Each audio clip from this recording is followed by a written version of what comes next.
नमस्कार विद्यार्थी मित्रांनो, महानर्सिंग यूट्यूब चॅनलवरती तुमचं पुन्हा एकदा स्वागत आहे.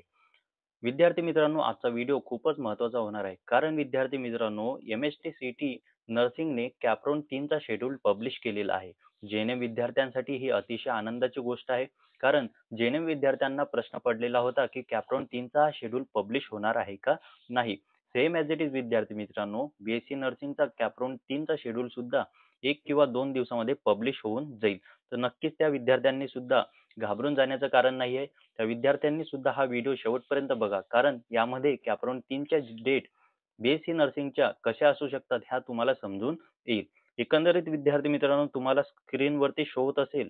नोटीस नंबर 5 नुसार जे-एन-एम ॲडमिशन कॅप्रॉन 3चा शेड्यूल अकॅडमिक इयर 2025चा चालू झालेला आहे. एकंदरीत पूर्ण शेड्यूल काय आहे ते सुद्धा आपण एकदा समजून घेऊया. बघा, पूर्ण नोटीसमध्ये तुम्हाला शो होत असेल की as per the notice number 2 centralized admission process Capron 2 for the admission general nursing midwifery was completed on 25 August 2025. ठीक आहे. After completion of Capron 2, few seats remain vacant and the competent authority has decided to conduct Capron 3 to fill these vacant seat as per the schedule given below.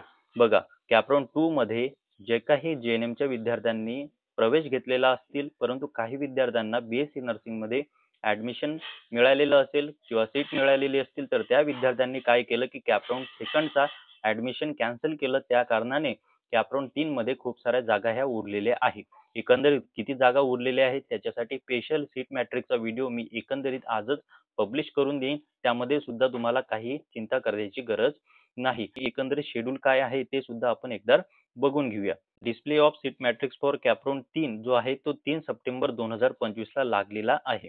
त्यानंतर महत्त्वाची जी date आहे ती म्हणजे 4 ते 6 September 11:59 पर्यंत online preference choice filling process by eligible candidate, म्हणजे जे college code आहे ते तुम्हाला 4 ते 6 सप्टेंबर पर्यंत टाकणे आहे.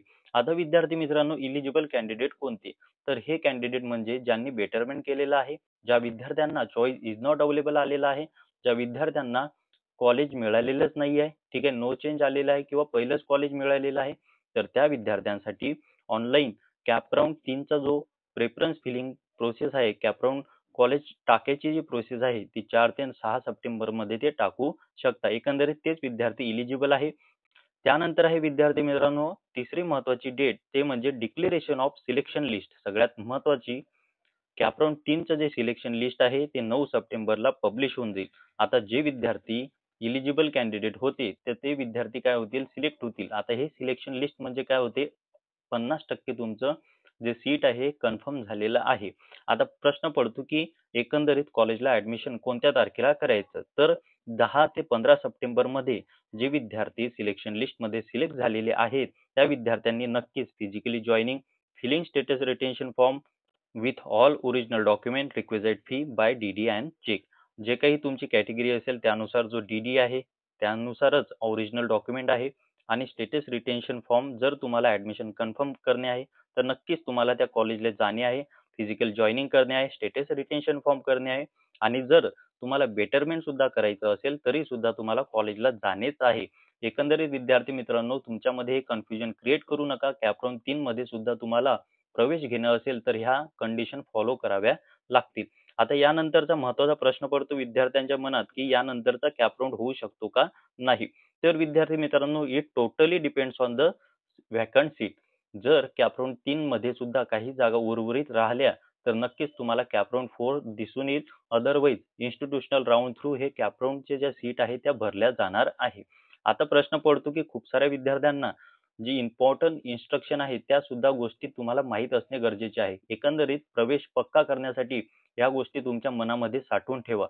Otherwise you will be face more difficulty. आता इम्पॉर्टंट इन्स्ट्रक्शन काय आहे ते सुद्धा आपण एकदा समजून घेऊया.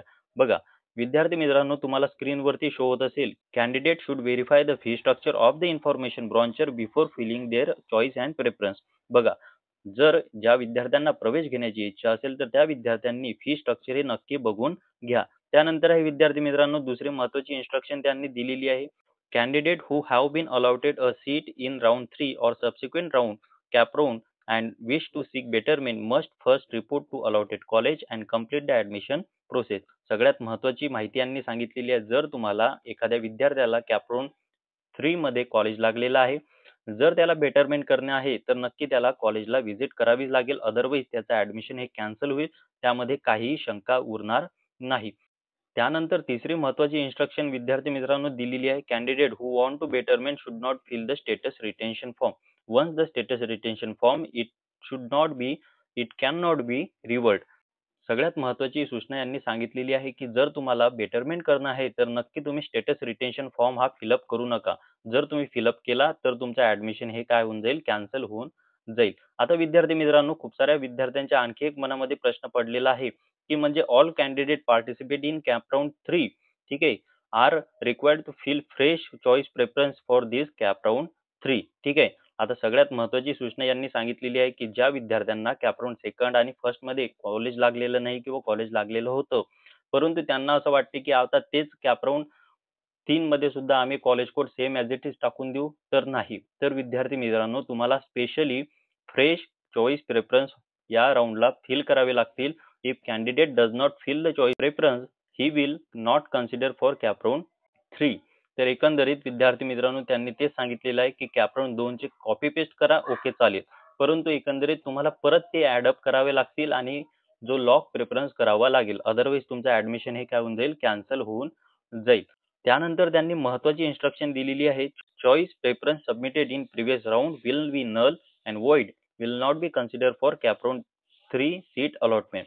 ज्या विद्यार्थ्यांनी कॅप राउंड 2nd मध्ये जर कॉलेज कोड टाकलेले असतील, परत त्यांना कॅप राउंड 3 मध्ये टाकावेच लागतील. अदरवाईज त्याचं ॲडमिशन हे कॅन्सल होऊन जाईल. ते कन्सिडर करण्यात येणार नाही. त्यानंतर आहे विद्यार्थी मित्रांनो, 6वा महत्त्वाचा पॉईंट आहे. If a candidate fail to report and join the allotted college within the prescribed time period, they will not be eligible for any further CAP round, ठीक आहे. सगळ्यात महत्त्वाची सूचना त्यांनी आणखी सांगितलेली आहे. जर एखाद्या विद्यार्थ्याला काही कारणास्तव त्या कॉलेजला जाता आलं नाही, ॲडमिशन करता आलं नाही, बेटरमेंट करता आलं नाही, तर एकंदरीत तो कॅप राउंडच्या पुढची राउंड होणार आहे, त्यामध्ये एलिजिबल नसणार आहे. हे सुद्धा नोट विद्यार्थ्यांनी करावी. आणि शेवटचं महत्त्वाचं इन्स्ट्रक्शन त्यांनी सांगितलेलं आहे. If a candidate is satisfy with the allotment and wants to confirm the admission, they should fill out the status retention form.